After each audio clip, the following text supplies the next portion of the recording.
Welcome to the Polar Bears International Tundra Connections program. It is bear season here in Churchill. We are coming at you live from Buggy One on the shores of Hudson Bay, and we've had some great bear activity already this morning, and you'll be able to see during the course of this broadcast that we've got some bears around us right now. We've got a little sparring going on, some bears just kind of hanging out, so do enjoy watching that while you listen to us talk about the science behind polar bears and climate change. If you have any questions that you want to ask us at any time during this broadcast, please feel free to do so. You can email questions@pbears.org. You can tweet @polarbears, or you can use the hashtag on Twitter, Tundra Connections. My name is Kieran Mulvaney with Polar Bears International.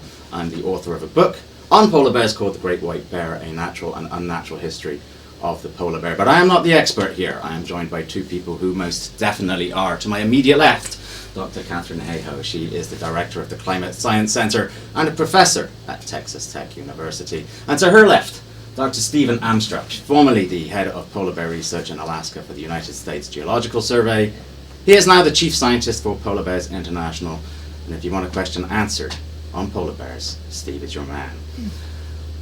Folks, we're here to discuss communicating climate change. And in an ideal world, that would involve just telling people about climate change science. They would listen to the science, they would hopefully understand the science, and we would move on. The challenges, however, are greater than that. There can be quite often, for example, a real disconnect. You can have people will understand that the climate is changing, and they will see that the climate is changing, and they will acknowledge it, but they won't have any comprehension or refuse to accept that it is human caused. Katharine, have you encountered that kind of issue a lot? And how do we address this as climate change communicators? All the time. So if we were all blank slates, it would be perfect, because then we just provide the correct information and people agree with it. The problem is none of us are blank slates these days. I mean, we hear so much about climate change whenever we turn on the news, whenever we turn on the TV, we go to our favorite website, and depending on who we listen to, we can get different types of information. In fact, specifically, let me just show you this. This is from a study done by the Union of Concerned Scientists about a year and a half ago. They showed that if you listen to CNN, for example, you'll get about 70% accurate information, but about 30% of it will actually be incorrect information. If you listen to other networks, the ratio is a little different. So we are not blank slates on climate change. We are being fed information all the time, and a lot of the information we're being fed is flat out incorrect. Steve. Yeah, so one of the things that we face all the time is this business of, oh, well, I don't believe in climate change, or I don't understand it, or it's too big a problem for me to deal with. And those are the topics we're going to be discussing today. How can we get over some of those hurdles? And I think one of the most important things that we have available to us in the case of the polar bear world is polar bears are one of the first animals on Earth that's going to be severely affected by climate change. They're only the first, but they are perhaps the first. And so we have an opportunity to talk about what we're seeing up here in this environment and relate it, because many people care about polar bears. We can then relate those concerns to people who share that caring feeling that we have for the bears, and then hopefully link it to other species, including ourselves. Now, of course, one of the reasons that we are having to discuss the challenges of communicating climate change is that some people, indeed perhaps many people, are resistant to the very notion of it. You've talked, Katharine, already about how part of the reason to that is that people are getting the wrong information, but it's a bit of a Gordian knot, but there's also kind of a motivation behind providing the wrong information in the first place. So what do you think, if there is one thing, is at the heart of the resistance that many people have to accepting the reality of climate change? Well, when you look at the issue of climate change and you ask, what's the number one predictor of what we think about climate change? It's not how much science education we have. It's not how much information about climate change we receive. Our opinions on climate change are best predicted in the United States by where we fall on the political spectrum. And that is starting to seep over the border into Canada, and is also the case in Australia too. So we can't exactly pat ourselves on the back, depending on where we live. If you look, and I'll show this here, if you look at the most politically polarized issues in the United States as of last year, The number one most polarized issue is, do you approve of the president? And that's what it should be, because otherwise, why are you one party or the other? But the second one is climate change. And then even worse, as far as I'm concerned, is do you trust scientists on the list? And then you have the Arctic, Steve, and weather.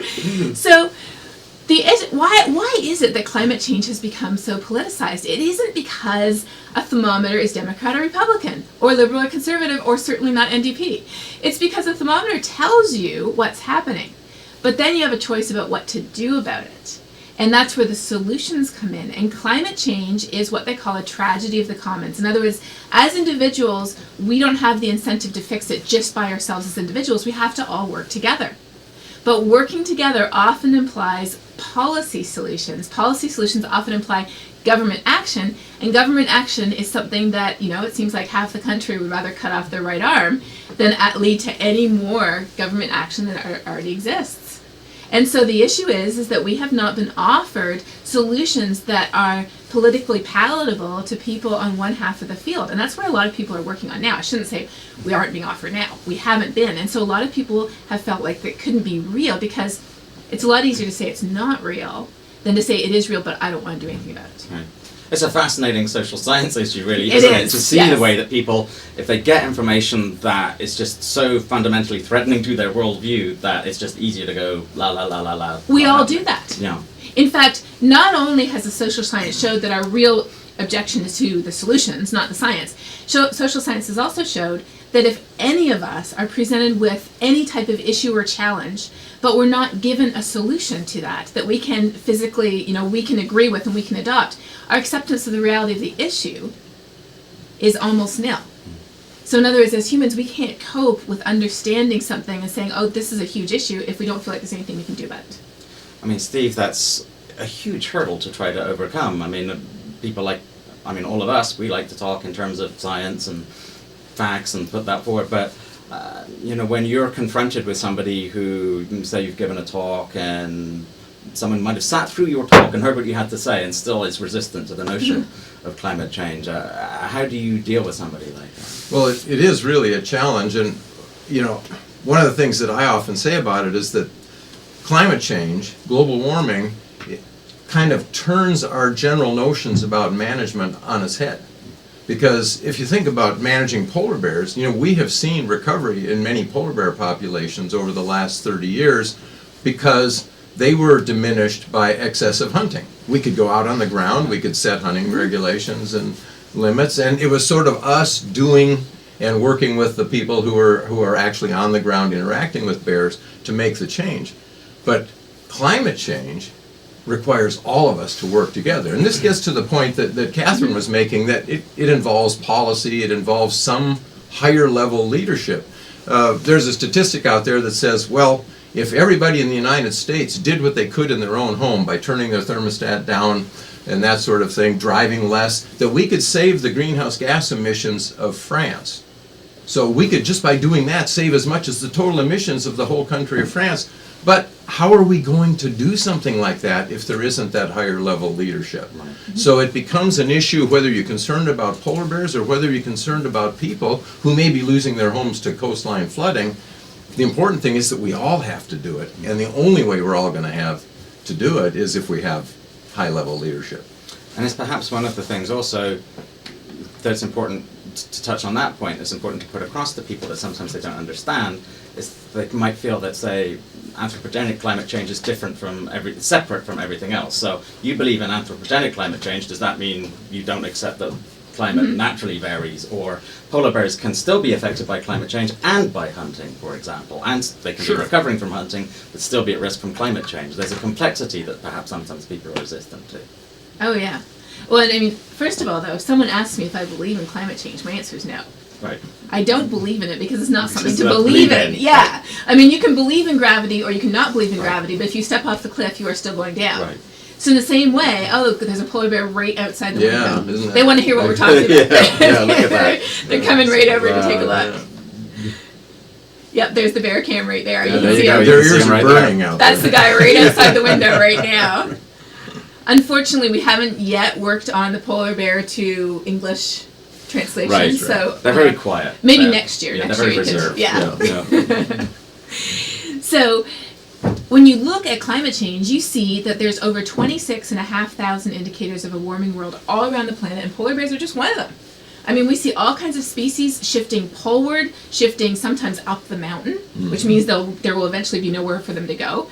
We see the heat content of the ocean is increasing, sea levels rising, hurricanes are getting stronger, heavy downpours are getting stronger. We see lines of evidence everywhere telling us that climate is changing. Not only that, though, but we look at all the other reasons why climate has changed in the past.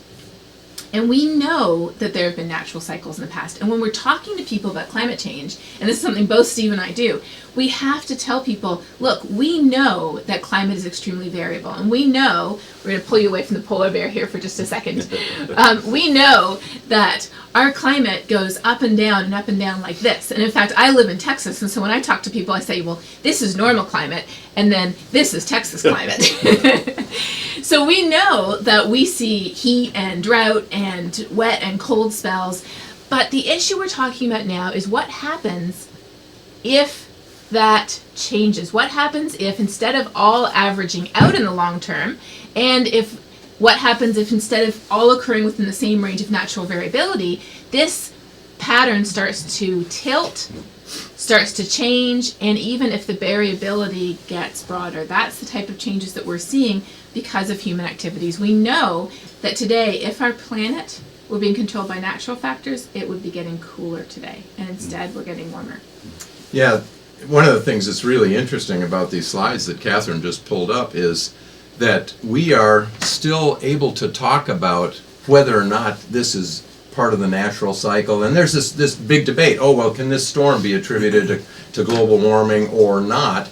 And the only reason we're really able to even enter that debate is because we're probably still down at the lower left edge of this picture where the natural variation still overlaps with what we've been used to. But in the future, and a recent paper in Science discussed how by the middle of this century, we're going to be up so far on that sloping line that we're not going to recognize the climate. Much of our lives, as we go through our day-to-day activities, as farmers plant their crops, as foresters replant after logging, is dependent on our experience of the past. And what we have to remember is that we are entering a zone where our experiences of the past aren't going to inform us about the future. And so, people say, well, we've had warming periods in the past. We will continue to have natural cycles. They're just going to be warmer than they otherwise would have been. Right. And this is leads to an interesting question, I think. We talked earlier about, certainly I am more comfortable talking about the nuts and bolts of the science and so forth. Some people might be resistant to it for some of the reasons we've already touched on. That said, is it your experience that if you have the opportunity to get someone and start from the beginning, this is carbon dioxide, this is why we know it's a greenhouse gas, this is why we know it's increasing, this is why we know it's as a result of our activity. If you have somebody and you can do that and walk them through that, does it help? Or does that depend entirely on what kind of where they're coming at it from? It totally depends where people are coming from. And so let's actually show you one of my favorite studies here. This is the 6 Americas of Global Warming. If you haven't heard of it, give it a Google, you can find it easily. This is a study by Tony Lazarowitz and Ed Maybach. And what they did was they looked at people, again, all across the United States. I'd be very curious to see how this plays out in Canada. I hope we would have a few more people towards the left side, but I don't know. What you see here is it isn't just black and white. It isn't just people who say, oh yes, climate change is real, or oh no, it isn't. We have people who are alarmed, and we have people who are dismissive. But those are 2 of the smallest groups. Most people are in the middle. So if people are cautious or concerned, those are people that we need to say, okay, well, here's how it matters to us. Here's how it impacts our lives today. And we can do this by drawing the connections between how it impacts our health, our local economy, the places where we live, our access to resources, water, agriculture, energy, even food security, national defense even. We can connect those dots and understand why it matters.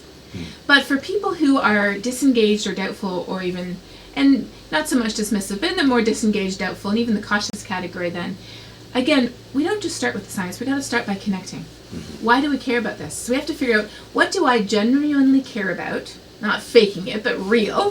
What do I really care about that whoever I'm talking with also cares about? In Texas, a lot of people care about water. So we start off by talking about water and how it's feast or famine, up or down. A lot of us care about our kids. So we can start off by talking, for example, as Mom's Clean Air Force does, talking about how we really care so much about our kids and their health and the future of this world that they're growing up in. Many people are fishers or anglers who enjoy being in the outdoors to enjoy the recreational opportunities that we have. We could be skiers, we could be hikers, and so then we can connect the dots directly between that. Even people who care about national security or care about the economy, we can connect the dots very directly between why we would care about climate change if those are the things that are important to us. So the first thing I would always do is bond over our shared values. Then number 2 is connect those shared values to climate change. Then if we have to do any explaining, then do the explaining at that point. But then don't just end with explaining that it's real, we need to do something. Always end with viable, inspirational solutions that are already happening, many of them in the world around us, and that we personally can participate in. Yeah, Steve, following on from that, in terms of the solutions, it's, there have been studies that show that if you present one group of people with climate change information and end it with, we're all doomed, and then there's another bunch of people with the exact same information and end it with, but thanks to American ingenuity, we will find a way out of this, that second group of people are more likely to believe the climate change information to begin with. So solutions, even though they can be threatening on some level, they are important, aren't they, to tell people? Absolutely. It's human nature. If people think there's nothing they can do, they will do nothing. Right. Yeah. And, we had that in 2007 when my group at USGS provided the information that resulted in polar bears being listed as a threatened species. Around that same time frame, there was a lot of discussion in the literature about whether or not we had already crossed a tipping point in the sea ice. And so there was big news that, the sea ice is already going to disappear irreversibly to zero. And if that was the case, polar bears were doomed. And so any messages that we sent out about polar bears couldn't be optimistic. But we, in fact, did another study that showed that we had not crossed a tipping point in the sea ice and that there isn't a tipping point in the sea ice. And we published that information, and it actually was fairly well received, but I think a lot of people haven't really gotten the message that there still is time to save polar bears. There's time to stop this and change a world that's very similar to the world that we have known. And I think that's really important to remember. That is totally true. And I'm going to add one more thing to that, and this is really counterintuitive. I have had experience, and I'm sure many other people have too, where we might not agree on the science with somebody, but we can agree on solutions. Which sounds crazy, but it's a huge point, because if you look at the Yale Climate Opinion poll, which I have up here on the screen, and if you ask people how many people think that global warming is caused by humans, across the United States, it's mostly blue. That means less than 50% on average across the U.S., except for Texas and New Mexico. There's parts of that have a lot of Hispanic Catholics. They agree that it's humans. The Pope says so. Coastal California and up in New York. But everywhere else it's blue. So you look at this and you think, we have to get people agreeing that it's caused by humans, you would think. But then let's look at 2 more maps. If you ask the same people, do you think that every state should require their utility to produce 20% renewable energy? Guess what? That's all orange. Between about 50 to 65% of almost the entire United States. You can count the counties that don't agree on the fingers of your hands about renewable energy. And then this is what's really crazy. How about you ask people, do you support regulating CO2 as a pollutant? Look at this. It's between 65 to 75%. So you know what? I don't care why they want to regulate CO2 as a pollutant. I don't care that only, 2/3 or even less of those people think it's because that it actually causes climate change. Right. The point is, we want to regulate CO2, and as long as we agree on the solution, I don't think we have to agree on the science. And that really takes the pressure off.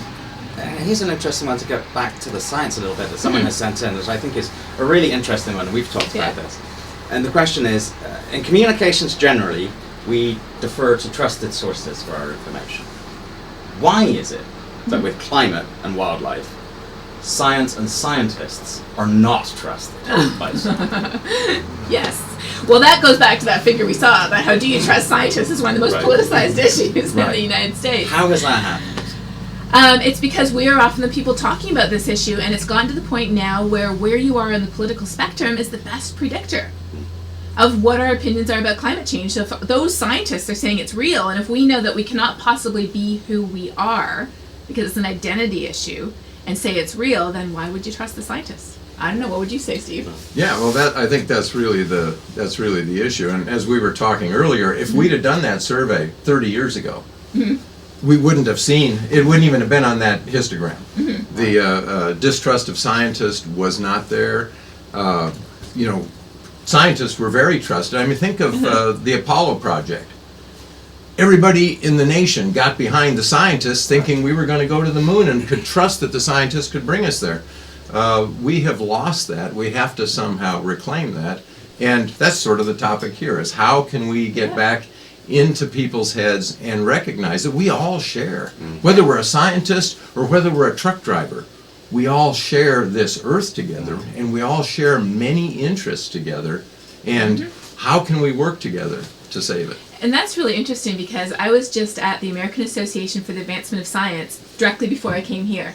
It was an event to commemorate, I won't say celebrate, but commemorate the 50th anniversary of the first time that scientists warned a U.S. president of the dangers of climate change. So it was Lyndon B. Johnson in 1965, the first time he was warned. And I was asked to give the final talk, where do we go from here? And so that was pretty challenging, as you can imagine, a full day of the most cutting-edge science and a review of what's been done over not just 50 years, but 200 years. But my conclusion was, where do we go from here? We scientists have to show people that we're human too. We are so trained to just be very, these are the facts, nothing but the facts. But you know what? We're people. Right. And we care about things because of what's in here, not just because of what's in here. So I really think that if we could do one thing, we need to connect what's up here with what's in here. And the polar bears are a huge part of that. I often say, the most common image we associate with climate change is the polar bear, which makes us feel like it's not about us. But the reason why I came on this trip was when Steve and I had breakfast back in Utah in March. One of the first things Steve said as soon as he sat down was, and I'm paraphrasing here, but the polar bears are endangered now, but we're next. And it's not just us, but it's those of us who are poorest and most vulnerable that are going to be impacted by climate change. And so if we don't heed the warning of the polar bears, then we're going to be in danger ourselves. And that really is the perspective here. And Steve, another question we have here is, why has the polar bear become the icon in terms of climate change? Even in the Arctic, it affects other species, be it Arctic fox, be it walrus, be whatever. But it's polar bears, and it has become, in the way that whales were the symbol of the environmental movement in the 70s. Polar bears have absolutely become the poster child, haven't they? Yeah, and I think that there's two parts to that. The sort of the broad spectrum part is that polar bears, for hundreds and hundreds of years, have captured the human imagination. Giant white bears roaming around on an environment that looks more like the surface of the moon than what most of us are thinking of. In the near term, and the most proximate answer to that is that polar bears depend entirely on the surface of the sea ice to capture their prey. So they need that environment out there, and the math in the case of polar bears is pretty simple. A warmer world means less sea ice. If we allow the world to continue to warm unabated, we're going to have no sea ice and no polar bears. And so I think people can really grasp that. Whereas if you're talking about a forest habitat in the lower 48 or down here just south of Churchill in the boreal forest, there's a lot of other things going on that kind of complicate how a particular species or group of species might be affected. And there's a lot of things that are kind of confusing about that. One of the examples that I've used recently that I think is really interesting as sort of an unexpected event is, and I've got a slide here showing the massive die-offs of yellow cedar in Alaska. People don't normally think of climate change or global warming killing something by freezing it to death. But in fact, these trees are trees that have shallow roots. They depend in the wintertime on insulation from the snow. But a gradually warming, slightly warmer mean temperature, average temperature, means less snow on the ground. But we still have those fluctuations Katharine showed us on the graph. And when there's a cold snap, it freezes those roots that are no longer protected by that blanket of snow. A lot of people say, well, 2 degrees temperature. I mean, I can't even tell 2 degrees difference. But if we're talking 2 degrees average temperature, this is the kind of effect that we can get. It might at first seem counterintuitive, but it's there. And so this is polar bears, it's trees, it's us. Yep. And does that help also with talking about polar bears in the Arctic? I think we, as a species, we're not very good at dealing with emerging threats that are very slowly happening over the course of 30 or 40 years. We're used to like the predator that's responding to the predator that's running over the hill toward us, right? Whereas in the Arctic, with sea ice, with polar bears, we're seeing it at a much more dramatic rate, I think, than perhaps even 20 years ago when you were studying this, you thought would be the case. When I first went to Alaska in the early 1980s, I could stand on the beach, the northern shoreline of Alaska, looking out at the Arctic Ocean. I could see the sea ice in the summertime. It was right there. And if I was lucky and had a good spotting scope, I might even see a polar bear patrolling for seals out there. Now, if I go to the north coast of Alaska and look offshore, I can't see any ice. The ice has melted so far back, it's beyond the curvature of the Earth. And in one working man's career. So a 30-year period, that kind of change, where can you see that profound a change in that short a time? So it's a great example. We actually had a question here from Carla Cook, as we're looking at animation here that just shows just how dramatically the sea ice in the Arctic has disappeared over the last several decades. And this is a question just to ask you both to expand on the point, Steve, that you just made. Carla Cook says, can you help us understand what a huge difference a 1 or 2 degree rise in average global temperature can mean? Yes, that is a great question, and that's a lot of the work that I do. So specifically, I study how climate is changing in the places where we live and what that means for us. So if we look, for example, at extreme heat, we had a doozy of a summer in 2011. Texas and Oklahoma broke records all over in terms of number of days over 100 degrees. Where I live in Lubbock, we typically get only 9 or 10 days on average over 100, which doesn't sound like that much. That summer we got almost 50 days over 100 degrees. And that summer, 2011, could be the average summer if our world continues to warm at this pace by the time it reaches 2 degrees, which will be around mid-century. So if we just picture the summer of 2011, we picture how much our electricity bills cost, we picture how the crops withered in the field, what the government bailout was for all of the farmers who lost their crops, how many people had to sell off their herds of cattle, how it devastated the agricultural community and the economy throughout the south central region. We look at that and we say that could be our average summer in a 2 degree world. And so these are the types of things we need to do, is look at what happens in the places where we live. So we also worked in Chicago. We looked at the Chicago heat wave that they had in 1995. And we said, you know what? As the world gets warmer, we're going to be seeing this exact heat wave coming back more and more frequently. It could be happening as frequently as once every 3 years by the middle of the century if we continue on our current pathway. And that was the worst heat wave that they had ever had at that time. So we can look at specific events and we can say this is what is going to change in the places where we live, and here's the impact it has on our family, our electricity bills, our water resources, our kids, our health, and our community.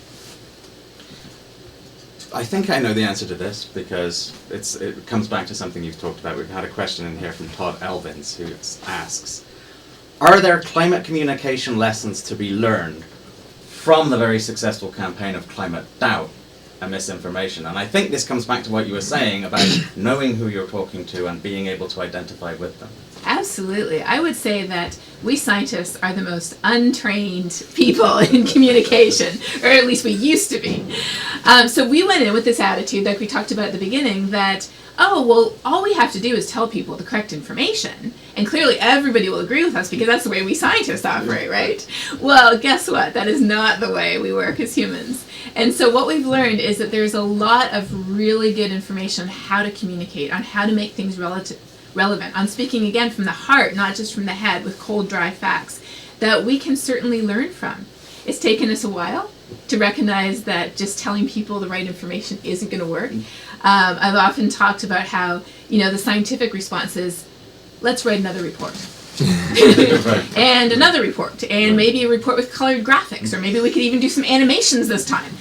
Writing another report is not going to cut it. We have to show people why we already care about climate change, we just didn't know it. Steve, I imagine it's been interesting. I wanted to add something to that. Please. As far as lessons we can learn from those who have been misleading us, I think there really is an important lesson, and that is to take every opportunity to make the case. If you look at the TV station that Catherine cited earlier, we all know which one it is. Anytime it's cold in Cincinnati, or you can make a snowball in Washington, D.C., that's evidence that there's no global warming. But of course we know that's not true because of the natural fluctuations in the system and all of the stuff we've been talking about. On the other side of it, we have not done a good job of pointing out that whenever there's a severe storm or a drought or a significant hot period, we haven't done a good job of saying, this is what our future looks like. And we need to do a better job of that. We may not be able to attribute any one storm or any one hot day to climate change per se, but we know that that's what climate change looks like. And if we don't like that look, if we don't like the look of 50 days over 100 degrees in Lubbock, we could do something about it, and we do still have time to do something about it. Yeah. I'm really curious, Steve, to get a sense from you. You started off researching polar bears because presumably you were interested in the science of polar bears. You cannot have, I sure, imagined that you would end up having to become a communicator of these issues, more now than even being a field researcher. And I'm really intrigued as to what those kind of challenges have been for you personally to face as you've kind of developed that role. Yeah, well, one of the things that really queued me up to be in this position was that our lab in Alaska was tasked to inform the Secretary of Interior about the risks to polar bears from climate change. And going through that and looking at all the literature and talking with the climate scientists, melding the geophysical and the biological sciences, it really anchored the concern to me. And in fact, I still think there's a lot of really important research questions that we have with regard to polar bears and their environment. But at the time that I left the USGS, I knew in my heart that we already knew the answer to the question, what do we need to do to save polar bears from extinction? And that's where I said the important thing to do now is to start getting the word out, to have conversations, to have talks, to, if I'm still writing papers, to try and write papers that communicate with the general public, hopefully with policymakers, because that's really where the answer is. It's been kind of a leap, but to me it's been a logical leap. What good is it if I continue to write papers in scientific journals that only a few of my colleagues read? Exactly. And doesn't that get to the heart of a kind of conflict? The heart of how many scientists have traditionally seen themselves has been to be simply objective providers of information, and the notion that, well, this information that we have means that we have to be advocates it's been a challenge for a lot of scientists, I think, yes? Well, it's been a challenge because we are actually trained to be as objective as possible, almost to dehumanize ourselves, to take our emotions and our biases out of the data. And we need to do that in order to look at the data objectively. Right. So it is very important to do that when we are analyzing data, when we're being scientists. I mean, you might want a certain outcome for the polar bears, for example, but when you look at the data, you have to say, this is what the data says. Maybe it doesn't say that, it says that our conservation plan wasn't working. We have to be objective when we look at the data. But when we're talking about an issue of climate change, talking about data is not enough. We have to talk about why it matters. And why it matters is not a science issue. Science can tell us that climate is changing. Science can tell us that for the first time in the history of this planet, it is not a natural cycle or the sun, because we should be cooling if it is, and we're warming. Science can also tell us that we have a choice. In fact, I can show you right here how this choice is very graphically illustrated in our future projections. Depending on the choices that we make, here we go, depending on the choices we make, we could end up in a very different place if we continue to depend on fossil fuels as our primary source of energy, versus if we can wean ourselves off these dirty and really inefficient types of fuel. But that's where the science stops, because the science can't tell us what to do. That is a values decision. So as scientists, we as scientists don't want to go around telling people, well, this is this is what we need to do about it. But we can go around as scientists saying, well, we have to do something, and there's a lot of great solutions out there. How about as people, as humans, we take a look at these solutions and we decide which ones make sense to us and are consistent with our values. We have to be human when we talk about the choices we make and about the solutions that we need to consider. That slide that Catherine just showed, the top screen was a blazing forest fire. And we already know that since the 1970s, the, quote, fire season in North America has increased by 70 days. You know, it's almost a year-round occurrence now that we can have fires anywhere. Yeah. Is that what we want to see? Do we want to see that get worse? I think we can all identify with things like that and say, you know, regardless of the science, we need to find solutions. And knowing that there are solutions out there, we can help convey that information. And I should say, too, just so everybody knows, this is exactly what's happening outside the buggy right now. So it is really hard to stay focused on all these climate communication things when there are bears literally walking right past the window as you speak. So all the images that you've been seeing, all the footage, even the bears sparring, that is happening literally right outside the window. And your comment there about the fire season, I think as we come into the end of this webcast brings us back very nicely in a circle to what we were talking about earlier. We are seeing these problems. People are seeing the fire seasons are longer, the summers are warmer, there's greater precipitation, there's greater flooding, and it's making that connection. It's helping people make the connection that these are not just random occurrences, or it's not just one of those things that happen, and it's not just natural cycles, but it is the result of climate change. We have just a couple of minutes left, and I'm wondering if either of you or both of you have some kind of closing thoughts that you'd like to finish off with. Sure. So we've talked a lot about communication, but again, the points I want to leave are this. When we start talking, the first thing is to bond over the values we already share. Don't try to fake values. That doesn't go down well. I once had a scientist that came up to me and said, well, I've been trying to work with these churches in this very conservative area and I can't get in the door.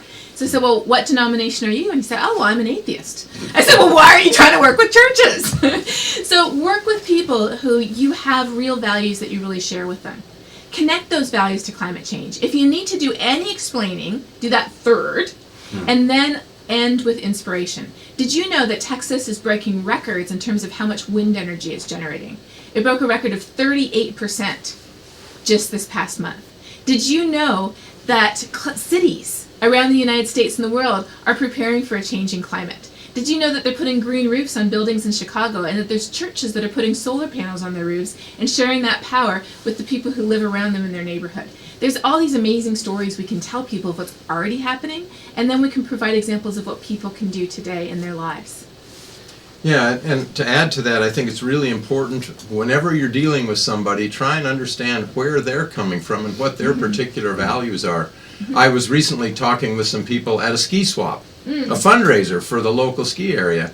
And so I had an opportunity to talk about people whose enjoyment from skiing was being threatened. And so there was that anchor that I could say, well, you know, if we want to continue this sport, there's things we can do. Exactly. And the one thing we absolutely cannot do as climate science communicators is to be dismissive of people who, for whatever reason, either don't understand the science or are resisting the notion of it. It's to understand and to engage, and not to just dismiss or to be condescending towards. Yes, exactly. And that's why words are so important, because one of the words that gets tossed around frequently is the word denier. Denier in the idea of somebody who denies something like the science. But that's an offensive word. And so the Associated Press, for example, recently went to using doubter. I'm actually not a big fan of doubter because I feel like I've never met people who are less doubtful than people who are convinced that climate change isn't real. But I think dismissive is a great word. People who are dismissive, you know, you can offer whatever information you want, but they won't accept it.